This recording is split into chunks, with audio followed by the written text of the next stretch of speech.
Welcome to A Bevy of Bloods, a fan podcast of the Sydney Swans Football Club. My name's Noddy, joined as always by Stevo, and in this episode number 16, we're going to talk about the status of the ABOB medal leaderboard, a few general topics in the AFL, a quick preview of the game against Port, and finish off with all of our tips for the rest of the round.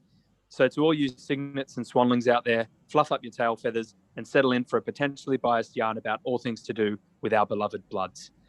Round 14 was a bye for the Bloods. So in place of a game review, we're going to do a quick update on the A Bevy of Bloods medal, which is our best and fairest, and then have a bit of a general chat about some of the players. So, Stevo, how are you going, mate? Yeah, pretty good. I think probably less rushed around than you because we're coming a bit late this week. We normally try and upload by midweek, like Wednesday for regular listeners, but this week we're a day and a half late, which we apologise for, but you've been quite busy. Maybe you can let them know. You can tell me what you've been up to.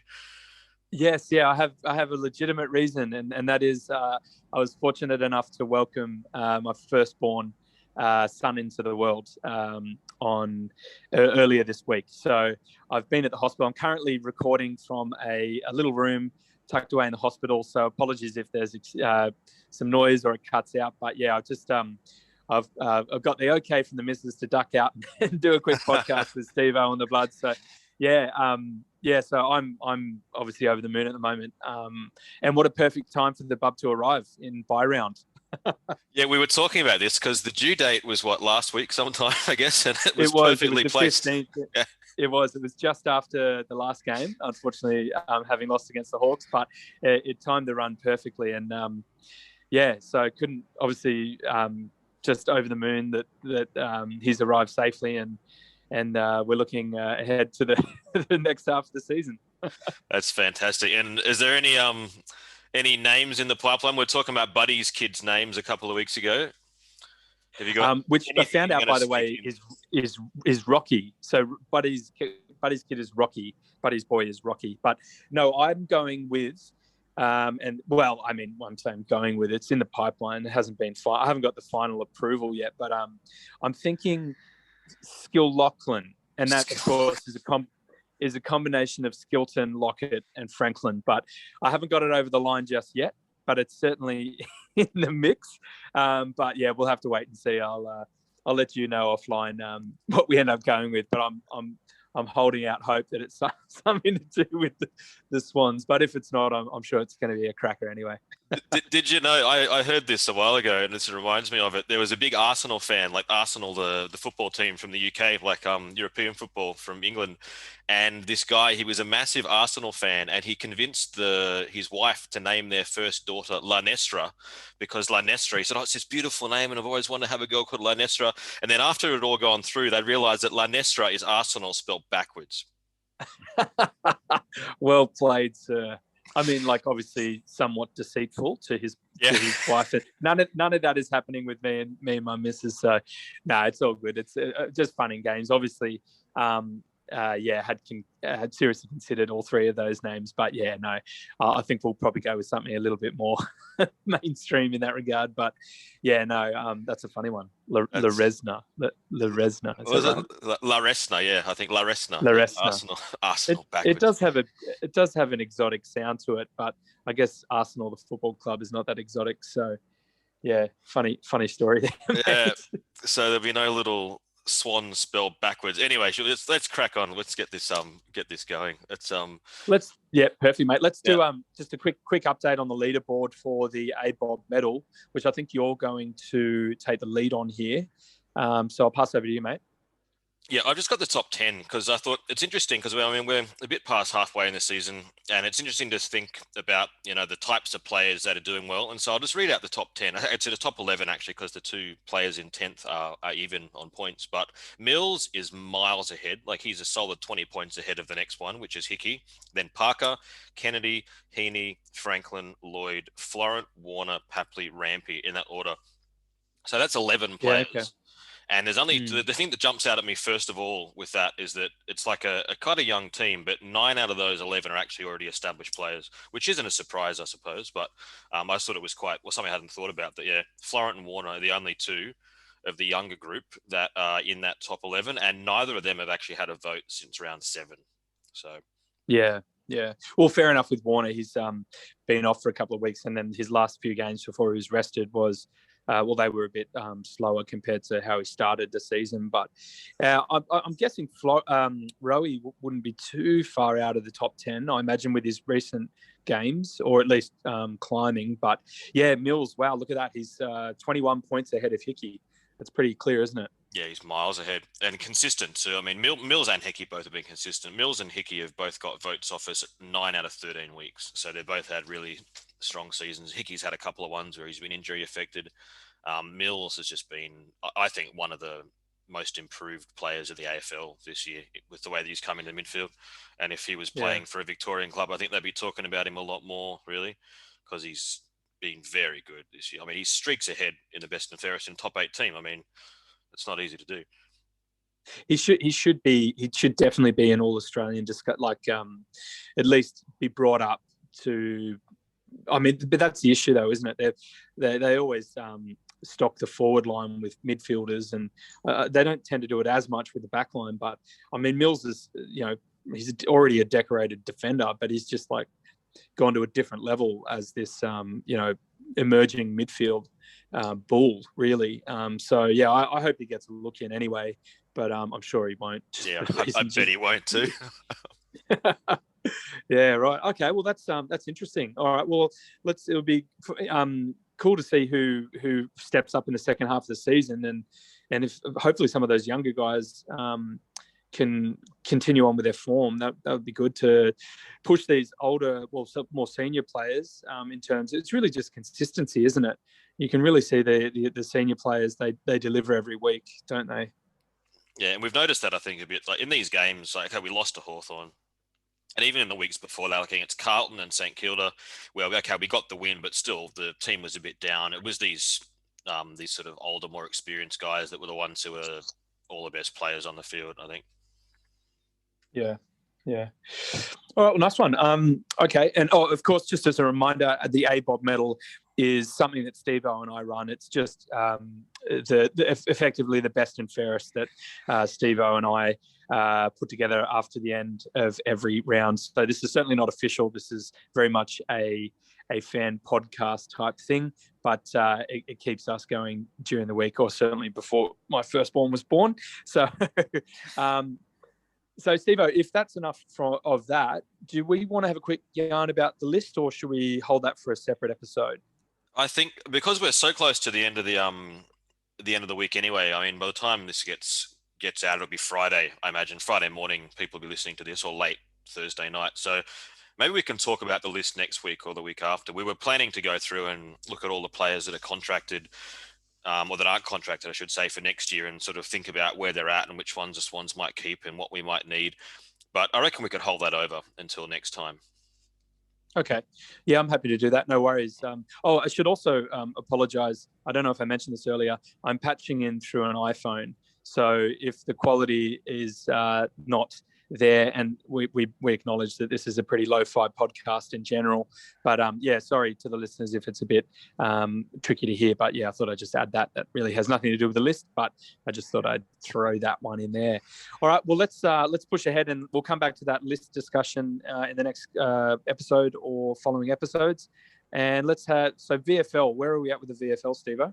The VFL is back up and running, actually. So the games they're playing in Victoria, I don't know if they've got crowds or what the deal is, but they've certainly been playing. So last week they played, but the Swans had a bye, so they didn't play. And then this week, coming into the next round, we're scheduled to play, and who knows what's going to happen with this. We'll talk about more of this in the preview of the senior games. We're scheduled to play the Giants at Giants Stadium on Sunday, but I can't see that going ahead without any sort of chaos, because both the Swans and the Giants, most of their lists are currently in Melbourne because of Sydney COVID stuff, which we'll talk about a bit more in a sec. So we don't have any updates as to what's going to happen with that VFL game. Maybe they play with some squad players. I don't know what they'll do. Maybe they'll top up with the academies. I don't know. Yeah, you'd think so. Potentially the under 19s and under 17s maybe. So it'd be interesting to see what they go with. But all right. Well, okay. Well, let's move on to the next topic. Nice, short, sharp episode this week. I think we're going to have a bit of a quick chat about our dream AFL composition. And the reason being, I think, has been in the news lately, well, not just this year, but in the past couple of years, or really since they've come about, is the Gold Coast Suns Football Club. They're obviously struggling again this year. And I think, Stevo, you were saying there's been a bit of chat again about how poor they are and will they survive. So fill me in on that. What have you heard? I mean, all the panel shows this week were pretty heavy on the Suns. I mean, they're not anywhere near where they've been hoped to be. They're really struggling on field. There's been a lot of speculation around their coaching and their off-field structures and the role of the AFL and the club. I mean, the AFL controls the Gold Coast club. A lot of resources have gone into the club, and that combined with some or more games than normal have been played in Tasmania because of the COVID stuff in Victoria. So the combination, I think, of the Suns being in real trouble and Tasmania putting its hand up, and also now Northern Territory putting its hand up and saying that they want to have AFL teams, has had a lot of discussion about how the AFL competition might look going forward, whether it's 18 teams or they go to 20 teams, what teams they would be. So we thought we might have just a quick chat about what we would like our own. This isn't what we think might happen, just how we would like the AFL to sit. So you can go first. All right. Yeah, fair play, mate. So I think adding more teams is great, because then you can. I know that it would be. It gets tricky with the scheduling and the broadcasting, and then maybe you only play every other team once a year, like you play home and away basically on a rolling 2-year schedule. But I've avoided that. I've just for the sake of this conversation, I'm going to stick with the same format in terms of number of teams. So we'll keep 18. So then we can basically just fit into the current schedule, which is obviously 23 rounds, including the bye. So 18 teams, same format. I'm saying the North Melbourne Kangaroos or the Hawthorn Hawks to Tasmania. So they relocate and then become the Tasmanian Roos or the Tasmanian Hawks. The next thing is what the other team that doesn't go to Tasmania becomes the Territories team. So either the Hawks or the Roos, they're based in Canberra, but they represent the ACT and the Northern Territory, and they play 2 games in Alice Springs and 2 games in Darwin every year. Not just an exhibition game, the Dreamtime games or the Indigenous round games, but they have 4 guaranteed games in the Northern Territory every year. And if you want to do Indigenous rounds on top of that with other clubs, that's fine. But my thinking is to just get more regular games in the Northern Territory there. The other thing is I've chosen 2 of what I would consider other somewhat struggling clubs, and that's on a financial, not necessarily on a performance basis, but from the Victorian pool of 10 clubs, I've selected the Saints, and I'm probably going to get murdered for this, but the Bulldogs as well. And I think both of these, to either of these teams, a bit like the Roos and the Hawks, they should relocate to form a new WA team and a new SA team. So the Saints or the Bulldogs relocate to, let's say, southern Western Australia. So let's say 1 hour out of south of Perth, or south of Freo if you want. I think it's Mandurah or Rockingham. There's a bit of a base there. And then either the Bulldogs or the Saints would then relocate to form a new South Australian team. And whether or not they roll into a pre-existing club in either of these areas, that could be considered as well. Take some of that local history as well. The reason for this is I think that, we all know how strong Aussie rules is in WA and SA. I think, throw them another club. These all 4 clubs are always strong. The Eagles, apart from the Dockers, haven't won yet, but, Port and the Crows have won, and these are very strong football states. So let's take some struggling Melbourne teams and spread the love, which is probably what they should have done with these other clubs. But I think that's what you're going to talk about in your dream composition. So, Steve, I'll hand over to you, mate. Yeah, I guess mine's a bit of a different angle. I mean, you talked about the idea of even wanting more than 18 teams, I guess pushing up into 20 or something like that. I do think that there's already too many teams in the AFL. I think that, 16 or even 14 would be enough for a country the size of Australia, when you consider that, 2 of the 3 most populous states it's not really a major sport even, and they'd really probably only need one or maximum two teams each in New South Wales and Queensland to satisfy the demand for football. When you compare to other countries around the world, the amount of teams we have per capita is huge. Like for a country of 20 something million people to have 18 professional AFL teams, plus a bunch of NRL teams, plus the Super Rugby, plus the cricket, plus this, I mean, there's the A League. It's a lot of professional teams for a relatively small number of people. If you compare Canada, like Canada is ice hockey mad, and they have 7 NHL teams for the entire of Canada, and there's 35 million something people in Canada. And if you look at the Premier League in the UK, there's 20 teams for a country that's more than 60 million people. So I don't think we need so many teams. I think the trouble that we have is there's too much history attached to in particular the Victorian teams, like the old VFL teams, and so cutting them is going to be almost impossible because there's too much beyond just running a football competition. It would make it very hard to prune many of them, if any of them, honestly. So I'd try and stick at 18 teams because it's already there, and we know that the AFL is not going to go below that because they want the money from 9 games a week on the telly. So there's no chance of going below 9 matches a week, so 18 teams. So if you want to bring in new teams, you need to remove existing ones. So I would look at giving Gold Coast a couple more years, and if things don't start to shift, within 3 to 5 years, consider removing them. That'd get rid of one, and then merge 2 of the weaker Victorian teams, probably 2 of those that you spoke about. So Roos, Saints, Bulldogs, either merging 2 of them or simply putting one of them back to the VFL. I don't know why we're so focused on teams having to be at the elite level. Again, if you look at other countries, there's quite a strong culture of following your team between divisions throughout the life cycle of a team. And there's no reason Australia couldn't embrace at least part of that model. So then if we get rid of 2, let's say Gold Coast and one of the Victorian teams is gone, then I'd have a team in Tasmania and a team in Northern Territory, standalone teams in both places, and then the Giants to gradually shift more into Canberra as well. So if over time the Giants become more of a Canberra team and then that sort of fringe part maybe of Western Sydney, then you'd have all states and territories covered. So we'd have a team in each state and territory. We'd still have a lot of teams in Melbourne, but again, like I said, with the history, I think it'd be tough to budge too many of them. And I'd like to have sort of standalone, like new teams in both Tassie and Northern Territory.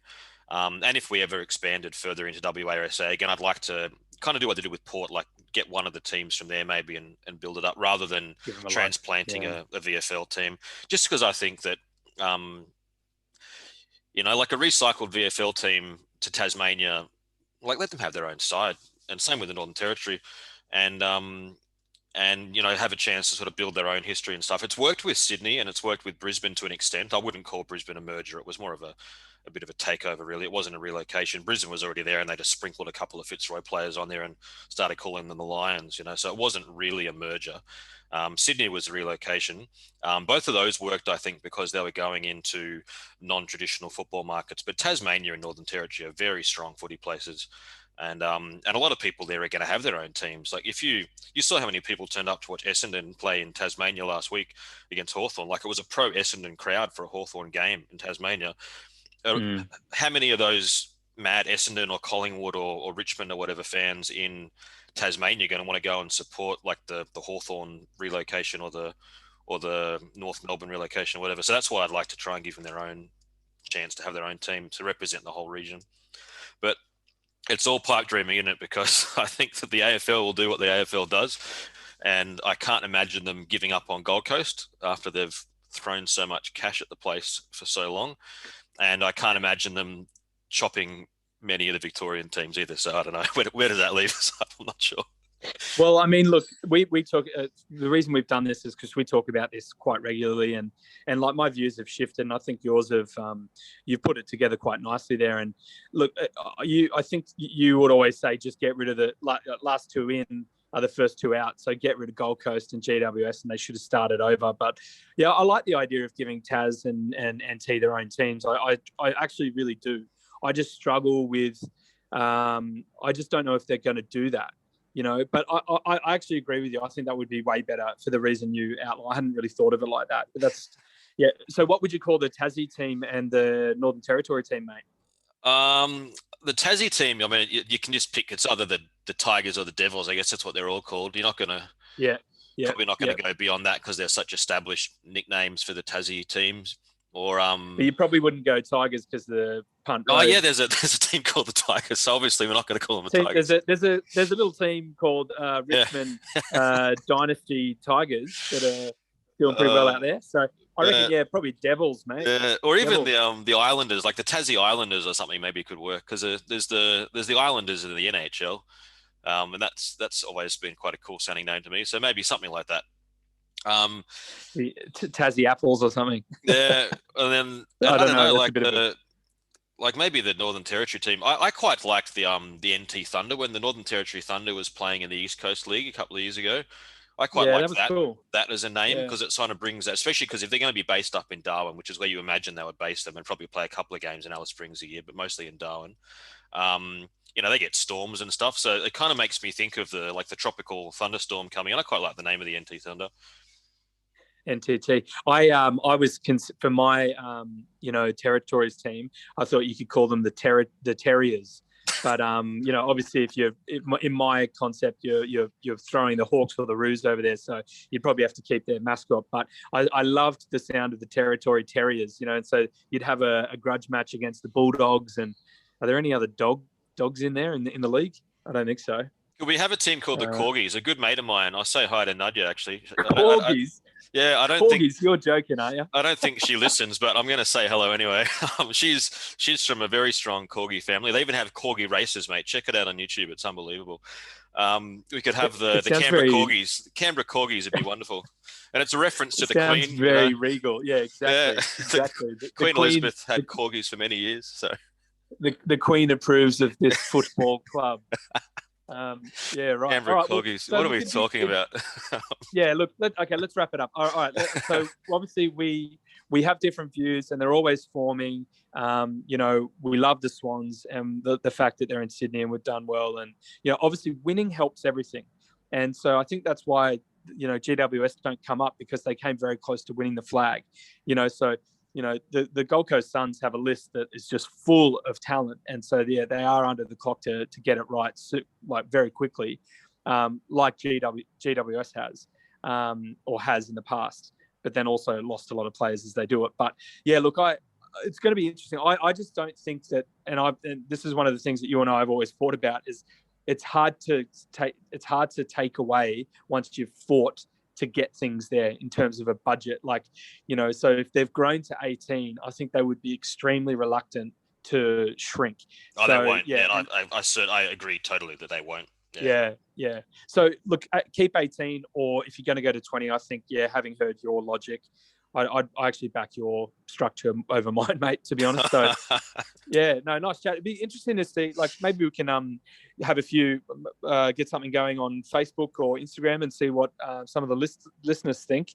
Maybe the AFL could do themselves a favour and listen to the fans. It might help rather than just do their own. What did they do for the Giants? Didn't they do a few focus groups or something? Did they? And then we're I didn't know they talked to anyone in New South Wales before they plopped the team in. I'm sure they chatted to a few people, but come on, it's been 10, how long? 10 years now, the Giants, and they've been in a grand final. They're a consistently strong team, and they still get how many people turn up each week to watch when they're not playing the Swans? It's very... Look, I get the idea of creating a local derby because the other states have it. Melbourne's got it with every other club, but it's just, as you said, Sydney Swans and Brisbane Lions was enough for the time being in these states, in New South Wales and Queensland. But in a business sense, you want to expand and grow. So the easiest way to do that is to create another team and a local rivalry.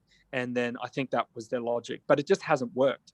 The reason I think to an extent it's worked with the Swans and the Lions is because they have that history there from those other clubs like South Melbourne and I've got to get this right, Fitzroy.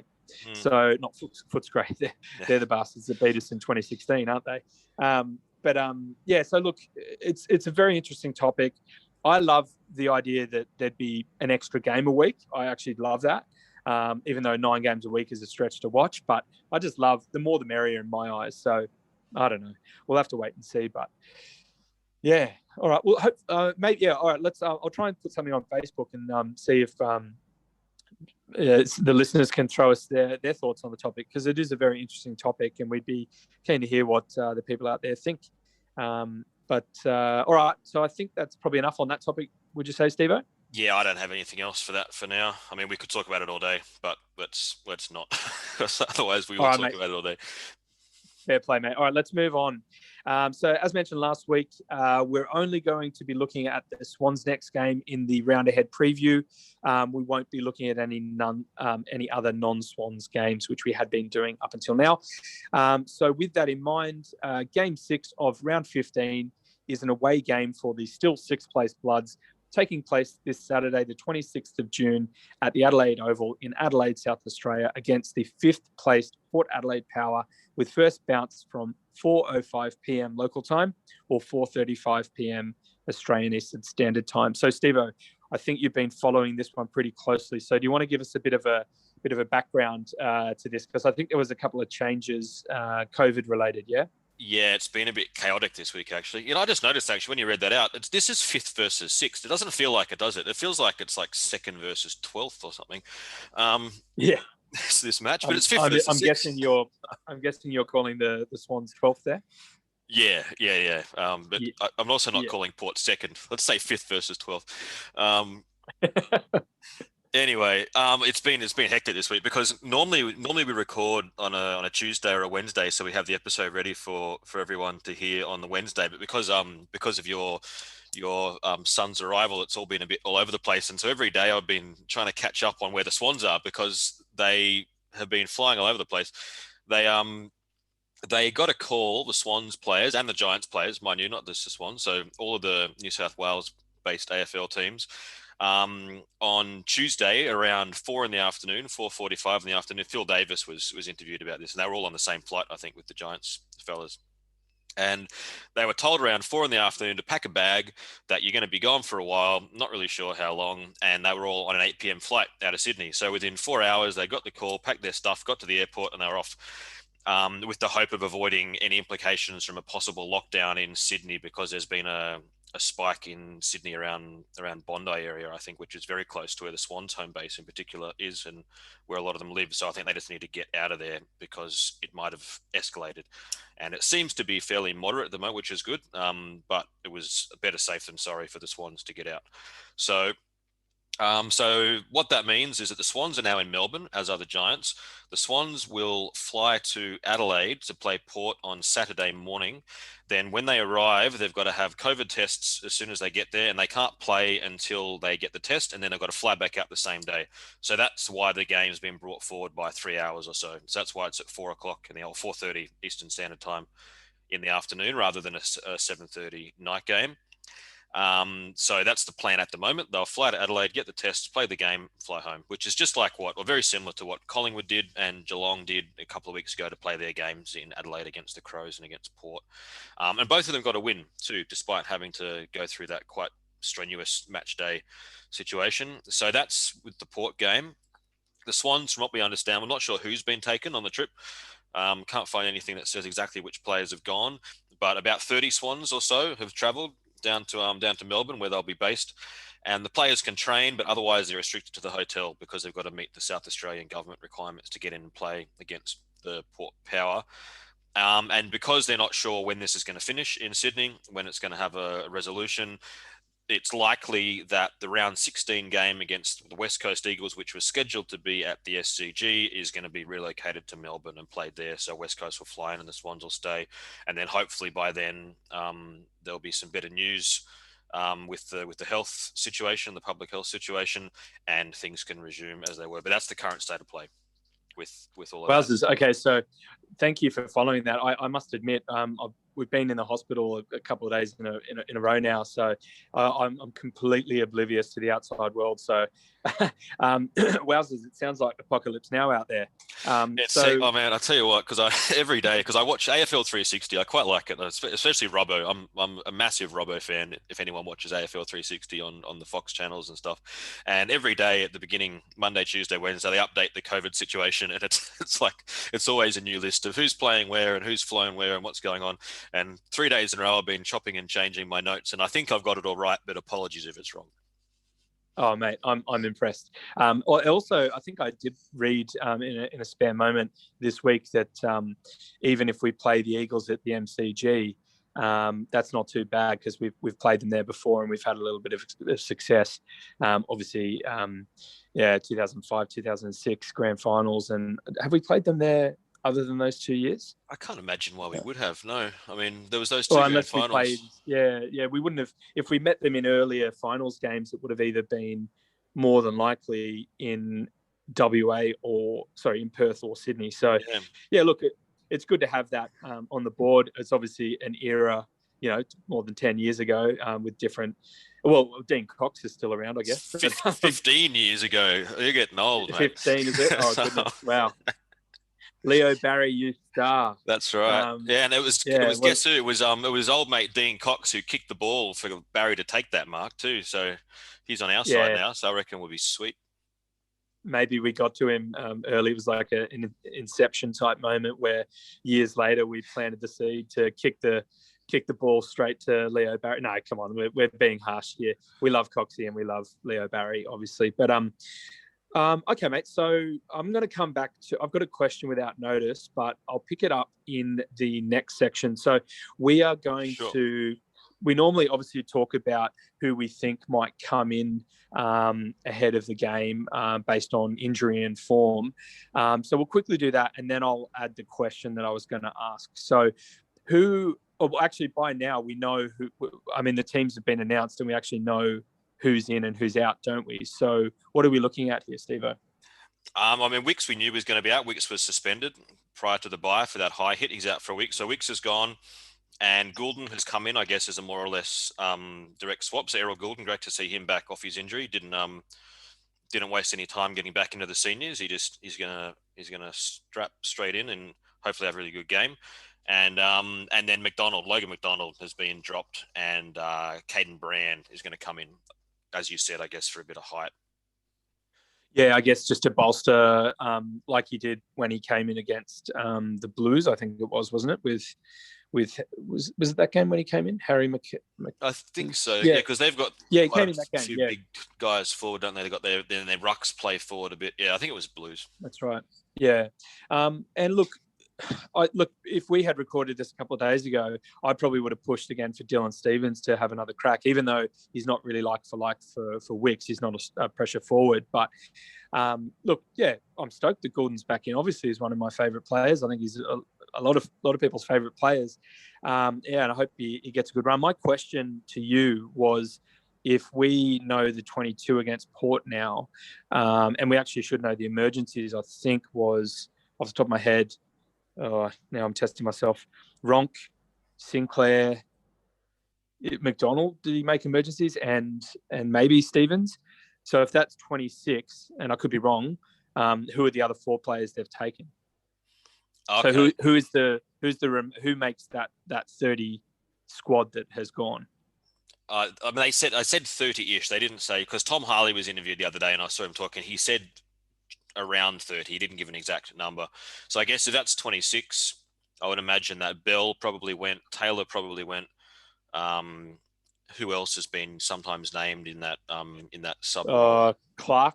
Yeah, maybe Clark. Like, it'd be people that they know they can, because if they're going to be away again for West Coast, it's probably going to be guys that they know that they can bring in and can play senior footy. Yeah. Do you have the emergencies there? I don't have them in front of me. I can get it up. I can get it up on my phone. Just a sec. If we come down, So I guess those 3 that we mentioned would be the most obvious ones because they've been the ones who've been getting picked the most. Team lineups. Here we go. Is going to be I want the lineup. Apologies, listeners. Yeah, we're normally more organised. At least we normally appear to be more organised.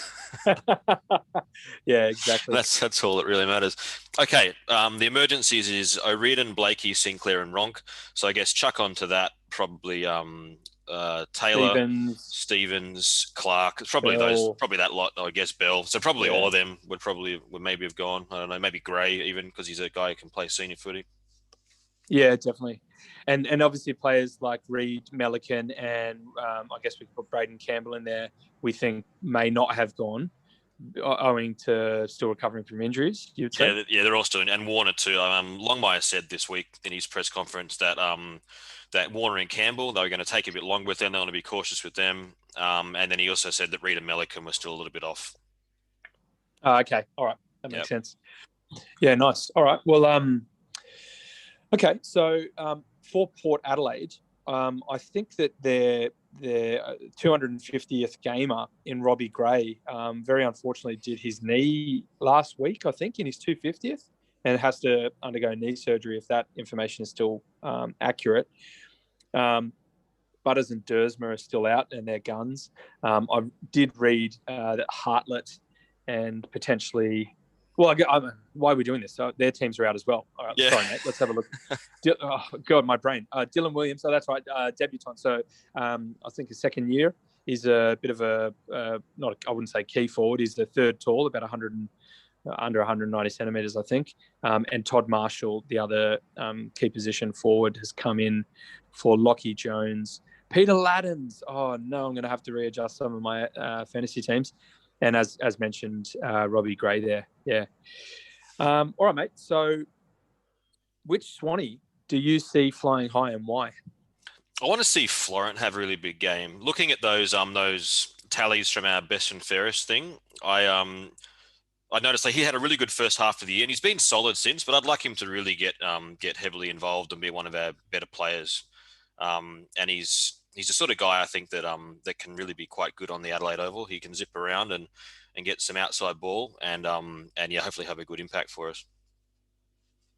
Yeah, nice one. I'm going to go with Errol, just because it's been a while, and I think he's going to come out and absolutely rip it up. And the other thing is, obviously, it's 2021 this year, and that is a big year for me. I'll always remember, because it's the year that my first, as it were, as reported, my firstborn was born.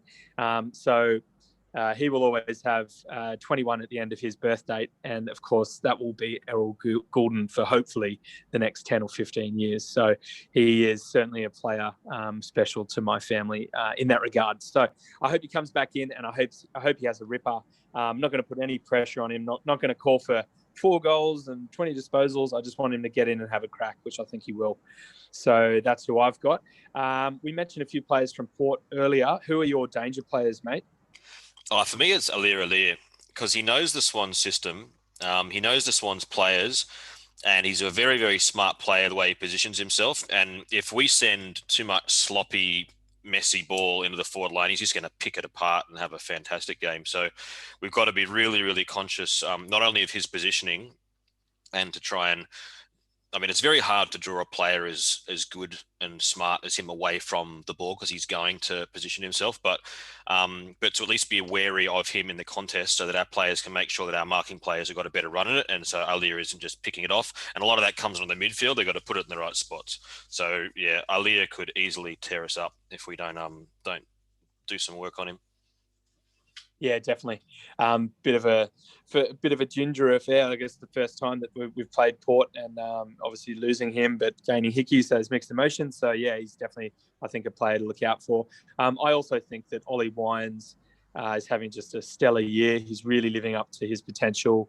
I know he's had a few little indiscretions along the way, but he's, what is he? He's 25, 26 now, so he's really coming into form and just having an incredible year. So he's someone that I think we need to shut down. I think really Joey Kennedy's got to do the job, because he's a big body, and I think you've got to throw another big body on him. But Connor Rosie is just a freak of nature.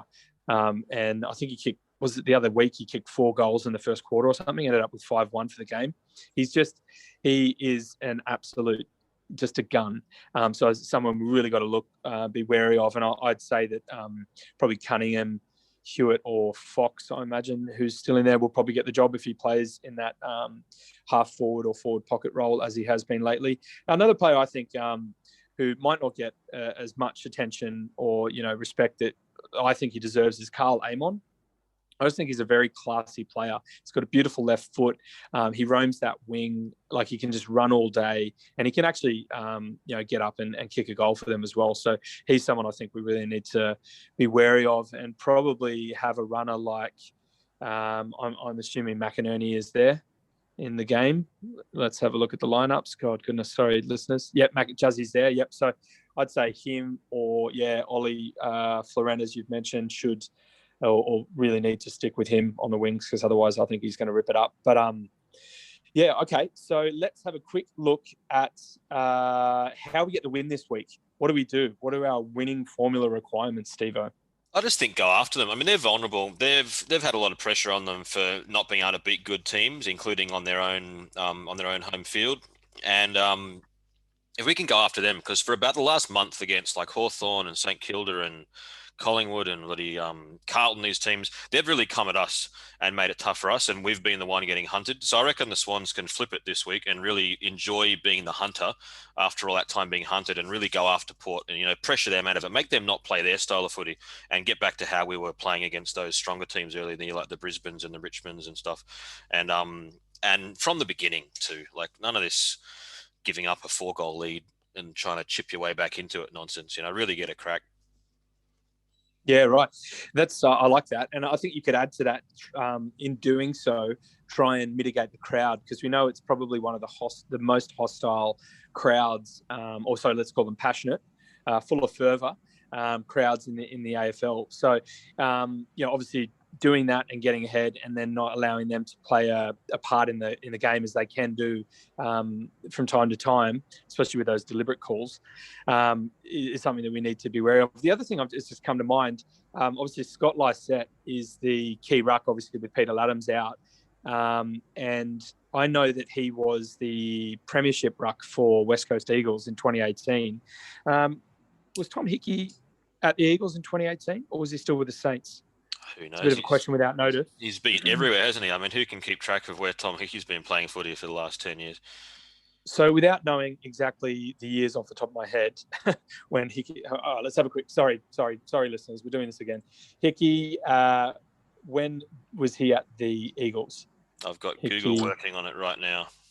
Let's do it, Stevo. Sorry. No, he wasn't there. In 2019, 2020, he was at West Coast.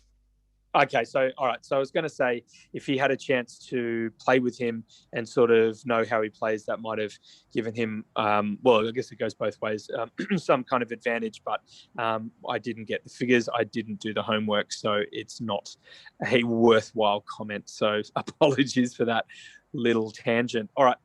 Let's look at our recent form and our previous meetings. So obviously the Swannies are 8 wins, 5 losses, and the Port are 9 wins, 4 losses, sitting at 6th and 5th respectively.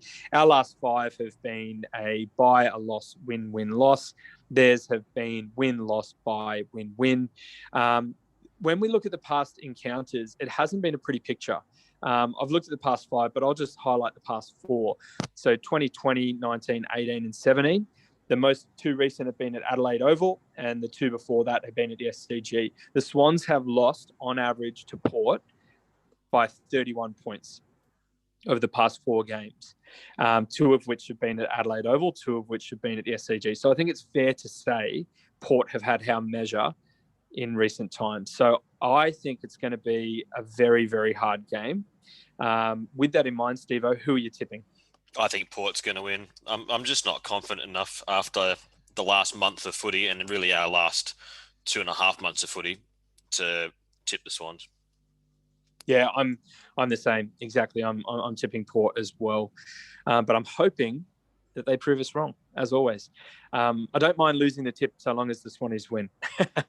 All right. Stevo, if a group of Swans is called a bevy, then what is a group of power called? Again, this was like the Carlton one. There was nothing on the internet, which is always amazing because usually you can find something on the internet. So I had to come up with some of my own. So for power, I've got a couple. You can pick which one you like, maybe. I've got a demonstration of power, a generation of power, an imbalance of power, a distribution of power, and a consequence of power. I'm mostly focusing on power in terms of controlling people rather than energy, except for a generation. But they're my 5 short list. So just putting on the spot, if you did look at them conceptually as power generation, like electricity, what would be an option there? A flood of power, maybe like hydro. Okay. Flood of power. What about a spark of power? A Or what spark. about, Yeah, spark sounds very one-off though, doesn't it? Like you have a spark and then it's gone, like a high school yeah. crush.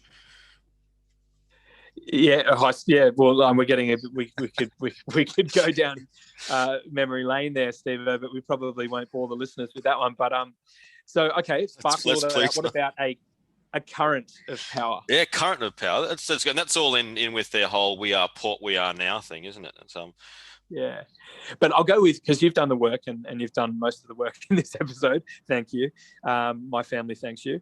The listeners, thank you. But so I'll go back to your options there. I would probably say a generation or a distribution, because I think demonstration is a bit too political. A consequence is a little bit cause, and action. Imbalance is, again, I guess a little bit political. But so I'm going to go with generation or distribution. Or maybe manifestation. How does that one sound? Manifestation of power. This is so highbrow, all of this, all of the words that we've chosen for this club that, let's face it, can get absolutely feral at the best of times. Yeah, but their boss is Koshi, and Koshi is a national treasure. So we've got to give him some respect. All right. This is the man who told Eddie Maguire to go stick his jumper as far as he could stick it. We've got to give Koshi some kudos. Yeah, fair play. All right, mate. Well, we've got enough there, so we'll decide on something by next week. But yeah, there's certainly going to be a tough prospect this week, but let's hope the Bloods can come away with the win. All right, let's finish off with our tips of the round. And Stevo, you are going to read it out because you have all the details there. I do, because you're on your phone, so you can't see the things. Okay, first up, we've got the Lions. This is top four clash. Lions versus Cats. Currently going, actually. It's playing as we speak.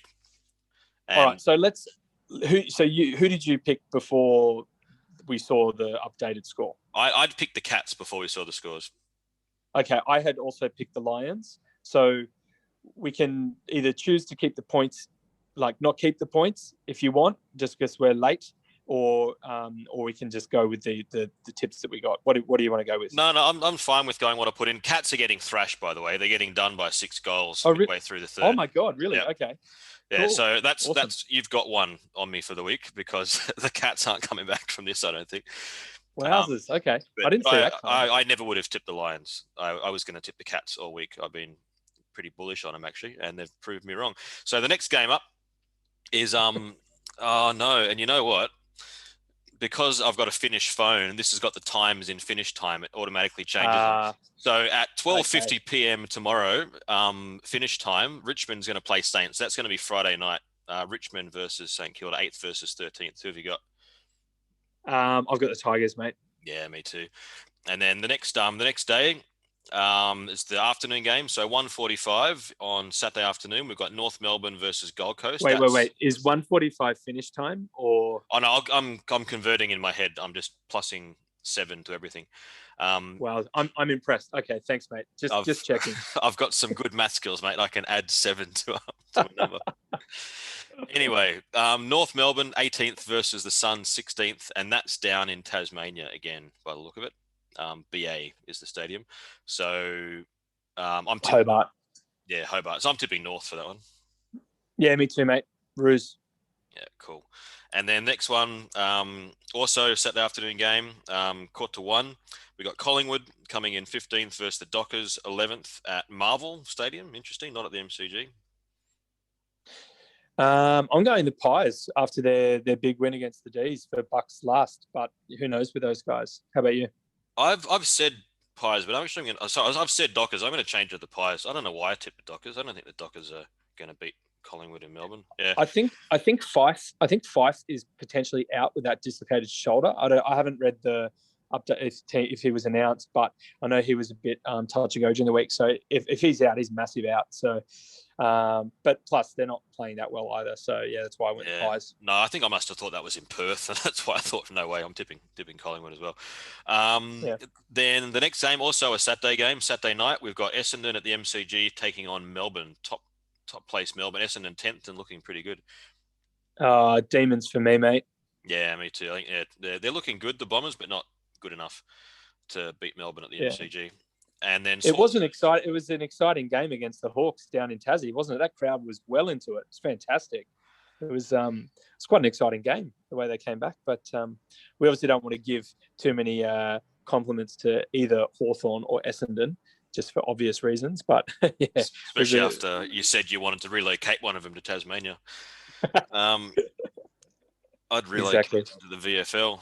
I wouldn't even bother shifting around. Like, not just them, like any of these Victorian teams. I'd just be putting some of these from. Hawthorn's not going down, I don't think, but I just put them in the VFL.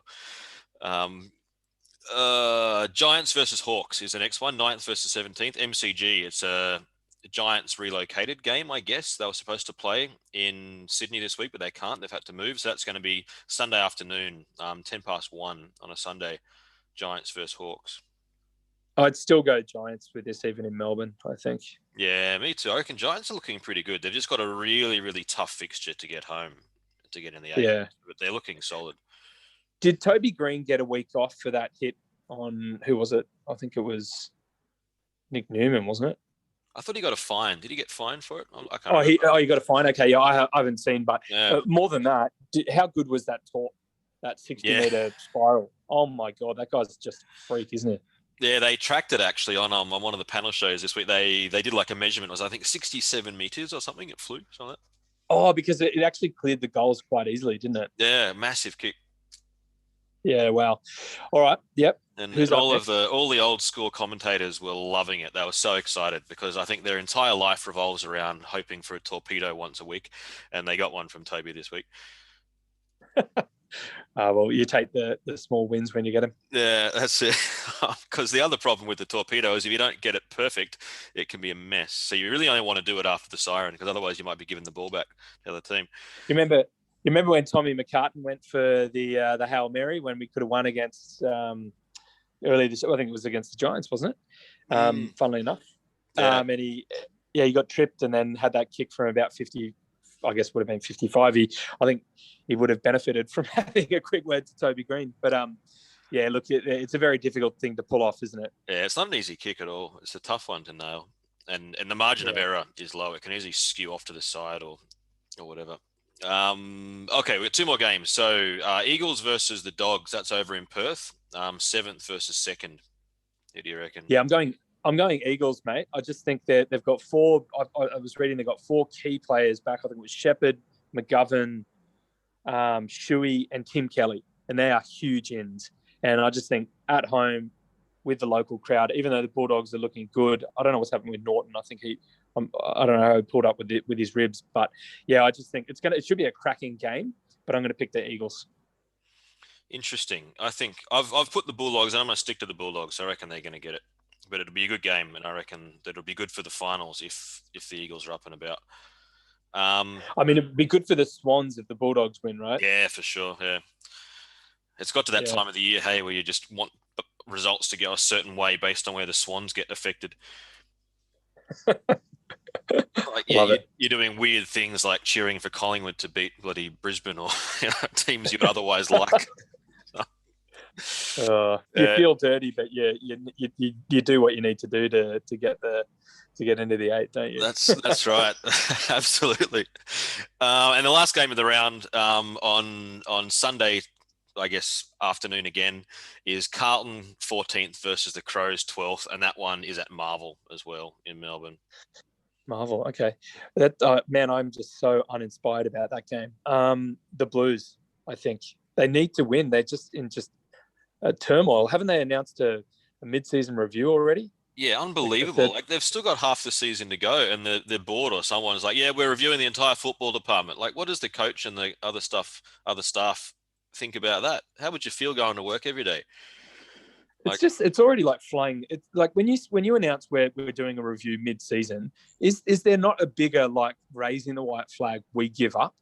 Like, why don't they just take the off season to review and just push ahead and keep?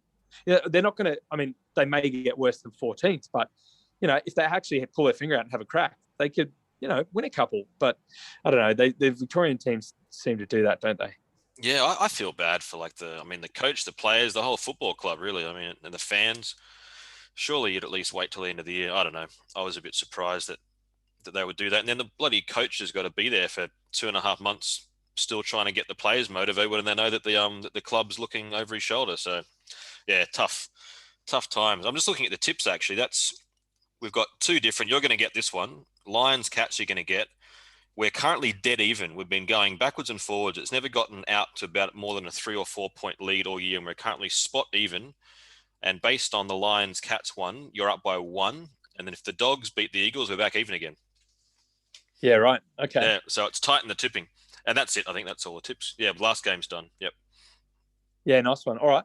Well, this was a bit of a cobbled together episode. Thank you for everyone's patience. But, I mean, that brings us to the end. Have you got anything else to mention at this point, Stevo? No, just looking forward to getting a game of footy. It was horrible watching teams I didn't care about running around last week. I'm glad to see the Swans back. That's it. Me too, mate. And I feel rejuvenated with obviously the arrival of Bub, and let's hope that the Swannies can get a win for him, or he can bring them some good luck, and we can get back on the winning I guess ledger, or side of the ledger. So that brings us to the end of this episode. On behalf of the Bevy, I'd like to say thank you very much for listening. We look forward to you joining us next time.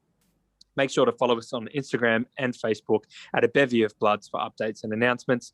Please also feel free to check out A Quick Bevy with Swans Fans on YouTube and Spotify, or wherever you check out your videos and podcasts. A Quick Bevy is a 10-minute weekly bonus series by me and another mate, Chris. However, for reasons as I've already explained, I couldn't make it this week. So this week sitting in is another home game member, Brett, who is an absolute legend. So Chris and Brett, I believe, have done the episode, and we'll get that out tonight or tomorrow, in which they've taken in turns racing the clock to answer some heated Swans-related questions. So I'm actually looking forward to listening to that myself. Until then, up the Bloods, and can you Swannies?